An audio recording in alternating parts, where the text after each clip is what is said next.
Деневник во 20 часот на Канал Плюс. Добро вечер. На почеток одиме со кратката најава за дел од настаните.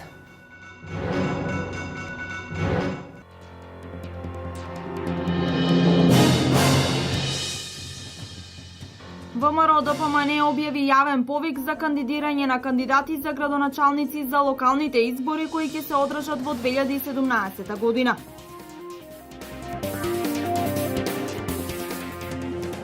Продолжува градежната офанзива на истокот. Асфалтирана една од најфреквентните улици во Штип.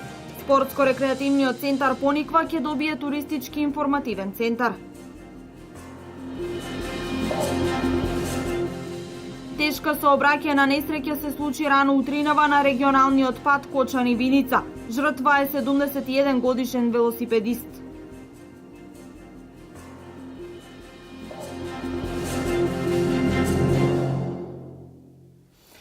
Почнуваме со политика. ВМРО-ДПМН денес преку дневните весници објави јавен повик за кандидирање на кандидатите за градоначалници за локалните избори кои ќе се одржат во 2017 година.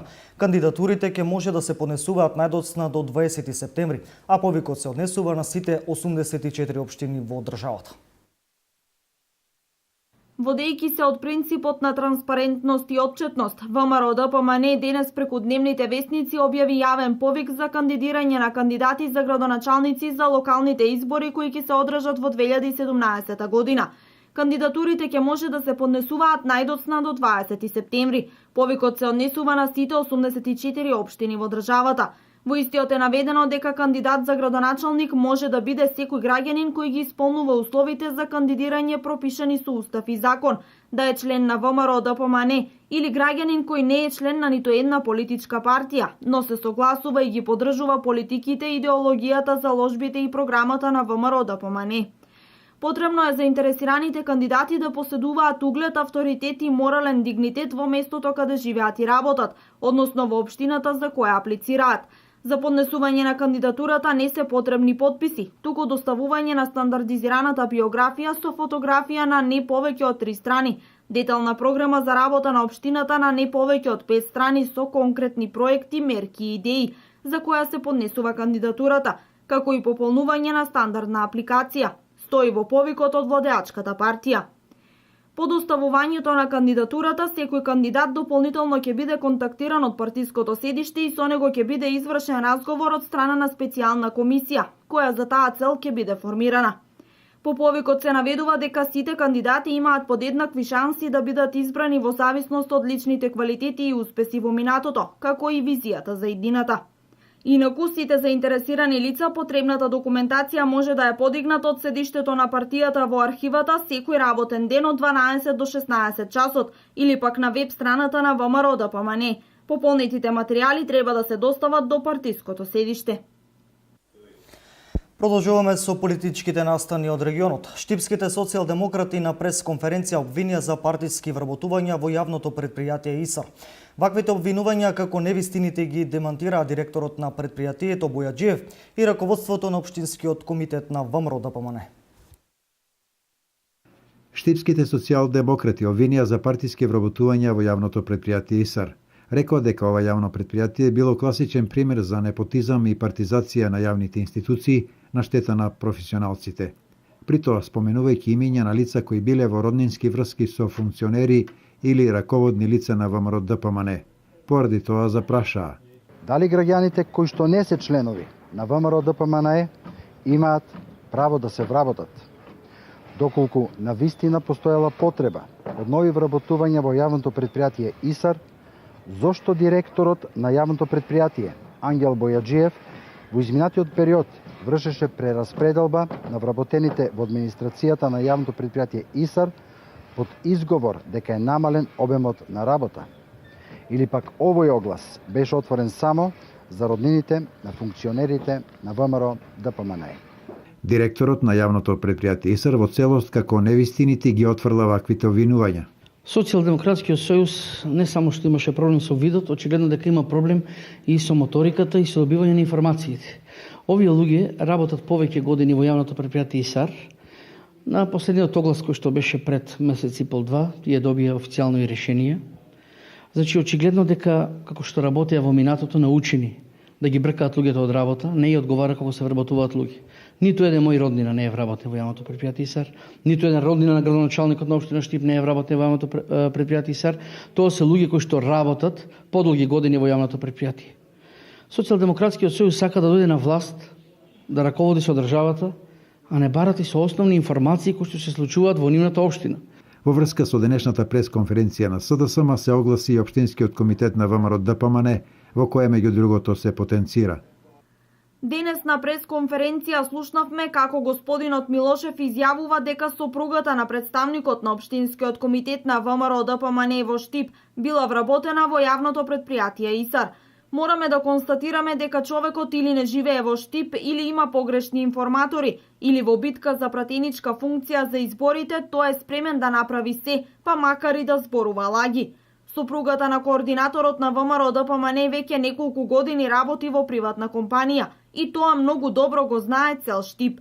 Исте случајот и со координаторот на ВМРО ДПМН Дејан Ивановски, кој со години има приватна стоматолошка пракса.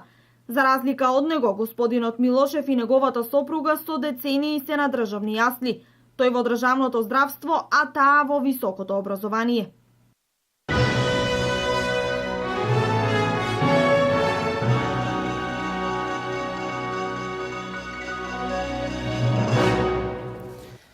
На денот на рударите 28 август рудникот Злетово почнува со работа. Први штипјани оптимисти за посветла иднина се надеваат дека рударскиот град на истокот повторно ќе заживее. Проби Штип се подготвува за денот на рударите, нивната заштитничка успение на Пресвета Богородица. Рударскиот град на истокот повторно ќе заживее. Денес со свечена седница, доделување награди на најдобрите, обраќање на првиот човек на општината Тони Тоневски и со присуство на долгогодишните соработници од малото рударско градче во Србија, Горни Милановац, празникот започна да се чествува. Последиците од затворањето на рудникот беа причината оваа година да важи за една од потешките за градот и граѓаните. Но со доаѓањето на новиот концесионер и со повторното рестартирање на рудникот, во Проби Штип ќе изгрее ново сонце. На големо задоволство, а со огромна подршка од владата на Република Македонија, рудникот веќе има нов концесионер, компанијата Булмак 2016 година, од Бугарија, на која во оваа прилика сакам уште еднаш да им посакам топло добре дојде во Проби Штип и искрени желби за успеси и развој на рудниците, а со тоа и развој на градот. Ме радува што веќе започнаа и првите вработувања.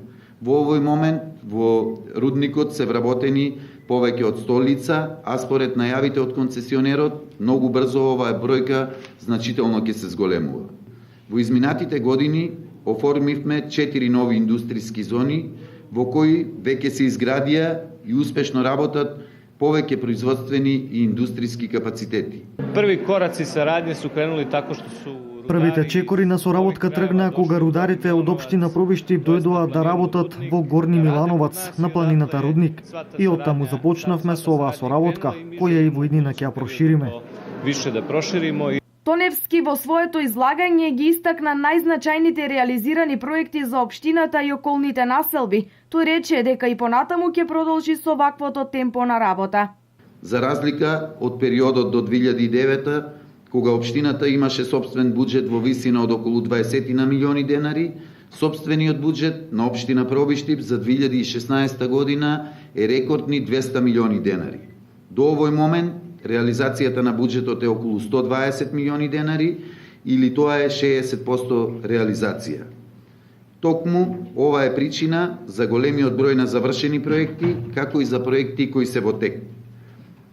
За големи капитални инвестиции, за проекти чија имплементација значително го менува ликот на нашата општина.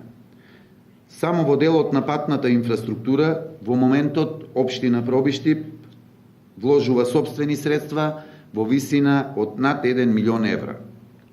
И тоа за изградба, односно асфалтирање на повеќе од 4000 метри улици. Општината се гордее и со високите постигнати резултати на учениците, студентите, професорите и спортистите. Добив благодарница за освоено прво место за 4-та година и второ место за трета година на државниот надпревар по биологија. Тоа ни се случува веќе втор пат нели. И оваа година освоив 2/3 награди математика и физика на државен надпревар. Мојата благодарница е од трето место на државен надпревар по биологија. По повод денот на рударите, пробиштипјани со свој настапи ќе ги удостојат познатите македонски музички имиња Елена Ристевска и Синтезис. Исто така е најавен почеток со работа на пробиштипскиот рудник, потоа треба да се рестартира и Тораница, вториот рудник што го презеде бугарскиот Минстрој. Продолжува комуналната офанзива во Штип. Денеска беше асфалтирана Вита Попјорданова, една од најфреквентните улици во централното градско подрачје. Со ова целосно се заокружува патната инфраструктура со која се решава пристапот кон медицинското училиште и клиничката болница. Улицата Вита Попјорданова е една од најфреквентните во Штип, која досега им создаваше големи проблеми и на жителите и на возачите. Но од денеска таму наместо по коцка и дупки, движењето ќе се одвива по асфалт. Се стави првиот слој водебелено од околу 1,5 сантиметар, за да може да се покријат оние пукнатини меѓу коцката кој што беше претходно тука. Денес веќе се завршува они финишен слој, односно горниот слој околу дебелина околу 4 до 5 сантиметри, каде што и самите услови дозволуваат. Со асфалтирањето на оваа улица се заокружува целокупната патна инфраструктура во тој дел на градот. Со ова го поврзуваме улицата Васил Главинов со медицинското училиште и претходно се асфалтираше Мирце Ацев, со ова ги поврзуваме овие две улици и така да овие целиот дел ќе биде асфалтиран. Знаеме каква е фреквенцијата на оваа улица, бидејќи самите ученици се движат по овој пат, има доста население на овој простор, и оние проблеми кои што ги имавме со наносите на земја при поредните дождови веќе ќе бидат елиминирани со ова. За жителите асфалтирањето на Вита Попјорданова ќе значи големо олеснување. Јако диде беше као дрма, па коцките ги ставија, ама што се копа, реновира, и тоа се запусти. Сега те дојде редо, фала Богу. Општина Штип продолжува со комуналната офанзива и во други делови од градот. Ќе бидат асфалтирани сите улички кои досега биле заборавени од поранешните градски татковци.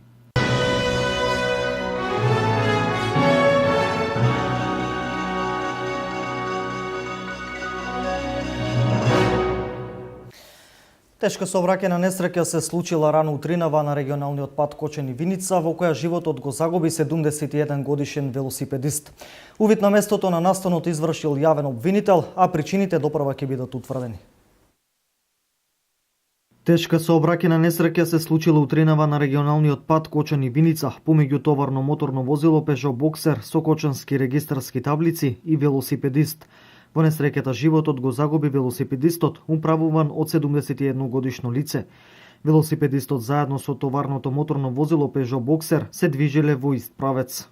Утрово во 6 часот и 40 минути на регионалниот пат Превалец село Смоимирово, на место викано Говедарски пат Атарна Виница, се случила сообраќајна незгода помеѓу товарно моторно возило Peugeot Boxer со кочански регистарски таблици, управувано од 41 годишен возач од Кочани, и велосипед управуван од 71 годишно лице од Виница. Во незгодата животот го загубил велосипедистот. Увид извршил јавен обвинител и екипа од полициски службеници од полициската станица Виница. Причините за незгодата дополнително ќе бидат утврдени. Како што информираат од СВР Штип, само во изминатиот период на подрачјето на секторот за внатрешни работи во Штип, досега се случиле 10 сообраќајни несреќи со велосипедисти. Минатата несреќа исто така беше со фатални последици, која се случи на крстосницата од улицата Партизанска и Борис Крајгер во Штип, во која животот го загуби 59 годишен штипјанец. Имено од крими билтенот на СВР Штип на 25 август 2016 година, околу 17 часот и 30 минути на локалниот пат Кочани, одмаралиште Пониква, во Peugeot 406 со штипски регистарски ознаки, пронајдено е починато 63 годишно лице од Кочани. Смртта е констатирана од доктор на итната медицинска помош. Увид на местото на настанот извршила увидна екипа од полициската станица. 8 паралелки формирани во Средното општинско училиште Лјупчо Сантов и 10 во Средното општинско училиште Ѓошо Викентиев, заклучно со 2 августовски уписен рок. Менаџерските тимови на двете средни кочански училишта воглавно задоволни од бројката на запишани ученици. 177 ученици се запишани во Средното општинско училиште Ѓошо Викентиев, заклучно со завршувањето на 2 уписен рок во средните училишта.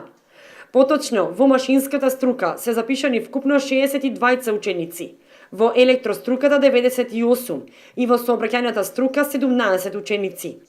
Со оглед на тоа дека ова средно училиште може да прими вкупно 408 ученици, оние кои не ги исполнуваат условите за упис во гимназиско образование, може да се запишат и во Средното училиште Ѓошо Викентиев, истакна директорот на училиштето Димче Сребренов.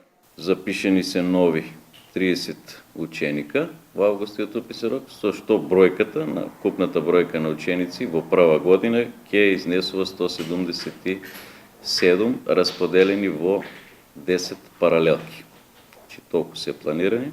Очекуваме истите успешно да поминат и на Советот на општина Кочани, каде секоја година бараме согласност за помал број на паралелки со помал број на ученици. Ова бројка очекувам до крајот на септември да расте. Има одбиени ученици кои не ги исполнуваат критериумите во гимназиско образование, кои доваѓаат и се интересират и се запишуваат. Значи уписниот рок продолжува до септември, кога во паралелките каде што имаме уште слободни места може да се запишуваат учениците. Во гимназијата Лјупчо Сантов се формирани 8 планирани паралелки, 4 во гимназиско и 4 економски техничар. А конечната бројка на запишани ученици според бодовите ќе се знае во понеделник, истакна веде директорот на училиштето Доне Донев. Инаку и двете средни кочански училишта се подготвени за стартот на новата учебна година.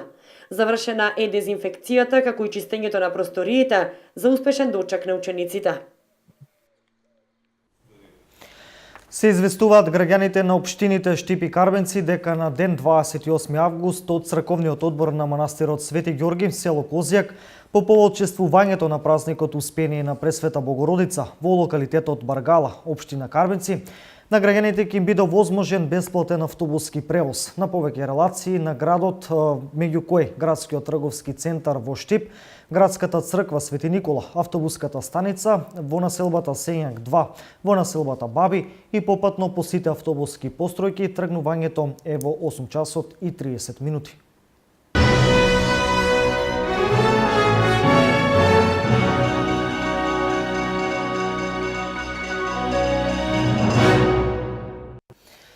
Започна етноплоштад фестивалот во Берово. На околу 50 на штандови се изложени традиционални производи, рачно изработени ракотворби, сувенири, здрава храна и други македонски производи. На големата сцена овие 2 дена ќе настапат голем број македонски и балкански уметници. Со саемот на еколошки производи и сувенири Малешевијата на Дланка денес во Берово започна етноплоштад фестивалот. Настан кој што денес и во наредните 2 дена во Берово ќе привлече неколку десетици илјади посетители. Фестивалот и годинава го запазува концептот за промоција на музичка програма со високи културни вредности. Ние како општина се потрудивме да обезбедиме една добра и солидна програма, да сите учесници и производители на еколошко и биолошки здравата храна, каде и тука ни е вклучен и проектот со Европската Унија, ќе можат да ги видат нашите производи и се со една цел да го промовираме Берово. Саемот Малешевијата на Дланка има за цел на едно место да ги изложи и презентира традиционалните производи во 3 сектори: здрава храна, вешти раци и сувенири и резби. Во последно време сум среќна што луѓето еве конечно почнаа да го ценат тоа рачна изработена работа. Некако у последно време нели кинескиот пазар не преплови со своите производи, па веќе луѓето изгледа се заситија и почнаа пак да се навраќаат на рачното и традиционалното. По трет пат доаѓам од Битола. Инаку сум околу 10 години во овој бизнис. Имам околу 400 пчелни семејства и ги вадам сите пчелни производи. Матичен млеч, полен, прополис и мед. Све е природно, нема шекери, конзерванси, глупости, такви работи, прскања, чуда, такви работи нема. Гости Беро овој годинава очекува од цела Македонија, но и од странство. Веќе првите гости ни пристигнаа од Република Франција, од општината Ди. Се надевам до вечер треба да дојдат и останатите кои се негде од 9 општини од цела Европа. Тука се од државите Кипар, Словенија, Чешка, Италија, Полска и мислам дека тоа е една голема придобивка за Берово, зашто само така можеме да го промовираме и да кажеме дека е едно од најпознатите туристички дестинации веќе на Балканот. We come from France, from a little village. Многу им е драго што се наоѓаат овде, затоа што се познаваат со градоначалникот Драги Наџински веќе една година уназад на проектните средби. Ги чувствуваат луѓето како своји и се чувствуваат исто така добре дојдени од страна на беровското население. Добро ќе биде. Добро ќе биде, секоја година си е добро. Да. Има многу гости. Има. Да. Секоја година сме тука за сајмот, не само за сајмот и за празникот Света Богородица. Сега е многу раздвижено. Преубаво. Многу луѓе, поготово што почнува во манифестацијата со младите овие што се во носи, многу ми се допадна. Културно-уметничката програма денес на сцена ја отвори градоначалникот Драги Наџински, на која настапија културно-уметнички друштво од Македонија и странство. И пред вестите од светот само уште една информација. Пред публиката во Виница синоќа за прв пат се представи графичкиот колектив Print Nest од Софија. Тројца македонски, двајца бугарски графичари, сите кадар на Националната академија во Софија. 5 млади автори од Македонија и Бугарија веќе 4 години во ателјеја развиваат и усовршуваат графиката, ликовниот медиум, каде што линијата е од најголемо значење. Членовите на графичкиот колектив Print Nest од Софија синоќа дел од своето творештво оставија и во Виница. Зоран Мишев, Павел Целковски, Васил Ангелов, Горан Тричковски, Иван Матев, сите кадар на Националната академија во Софија поседуваат заеднички светоглед, но во исто време длабок индивидуализам и интегритет. Прв пат толку добро изработени не само технички, туку и идејни решенија во графика, во длабоко печатните графики. Тоа се бакноти, саква тинта, мецотинта, сува игла. На вас може не ви значат ништо посебно, зашто прв пат ги слушате. Меѓутоа, тоа се навистина исклучителни техники и може да предадат неверојатни нешто, неверојатни ликовни светови со помош само на идејата, на сферите, на сивите и светлите и темните површини. Самиот графичен јазик е многу поразличен од другите техники во уметност. Уметноста сите знаеме дека е безкраен космос. Уметникот винаги убара својот личен јазик. Така да, барем за нас 5 мина, графиката ја дава таа можност да ние да зборуваме со тие изразни средства. Секој од нас си го има својот пат, своите задачи си ги поставува сам наоѓа решенија и човек се пушта сам во тие води за барање на лични одговори. Графичкиот колектив Print Nest своји изложби имаат организирано во Италија, Германија, Кина, Аргентина, Бугарија, а во Виница се на покана на музејот Теракота со подршка на Министерството за култура. Графиките ќе бидат изложени во следните 2 недели.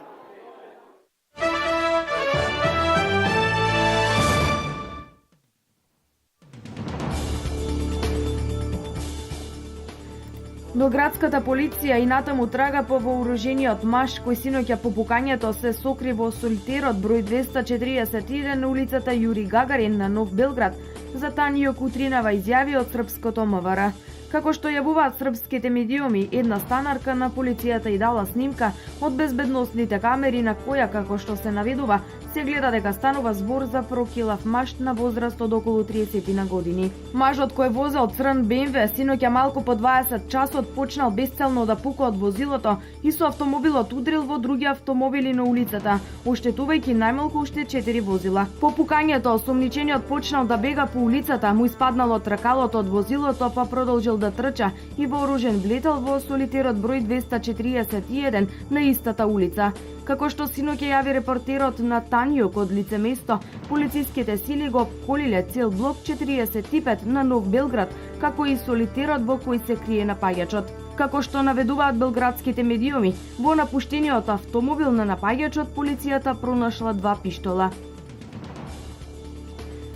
Послаб земјотрес со интензитет од 4,7 степени по Рихтер ја погоди околината на градчето Аматриче во централна Италија, како последица од тој од пред 2 дена, кој што беше причина за смрт на 241 лице во целиот тој регион, а 365 се повредени.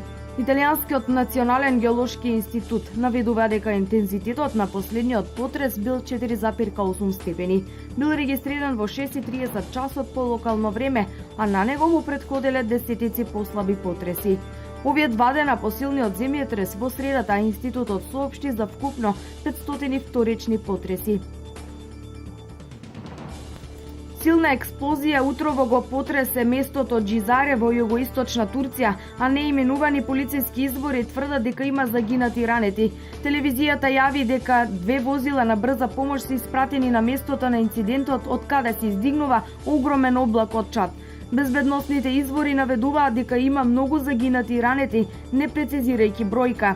Џизере се наоѓа во провинцијата Ширнак, што се граничи со Сирија и со Ирак. Во таа област мнозинство се курди.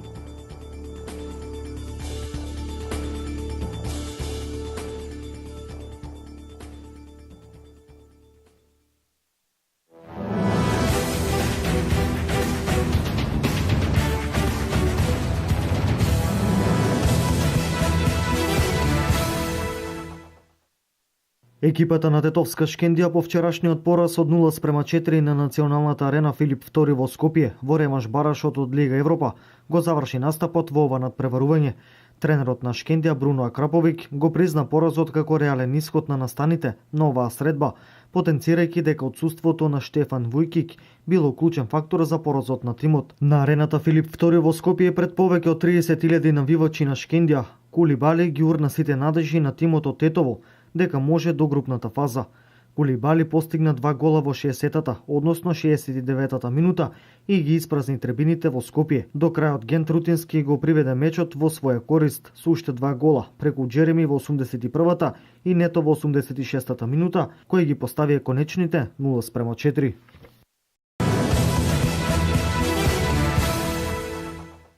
Голот на Меси против Рома во групната фаза од Лигата на шампионите беше прогласен за најубав во минатата сезона во изборот на Европската фудбалска асоциација. Овој гол на аргентинецот добил 215.417 гласови, односно 34% од гласовите за гол на сезоната на УЕФА.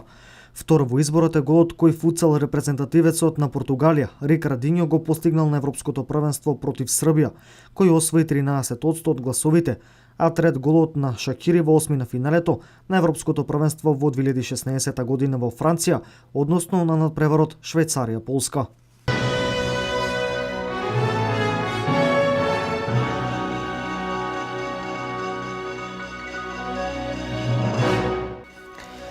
Ова беше се во 20 часот, се гледаме повторно во третиот дневник. Пријатна вечер.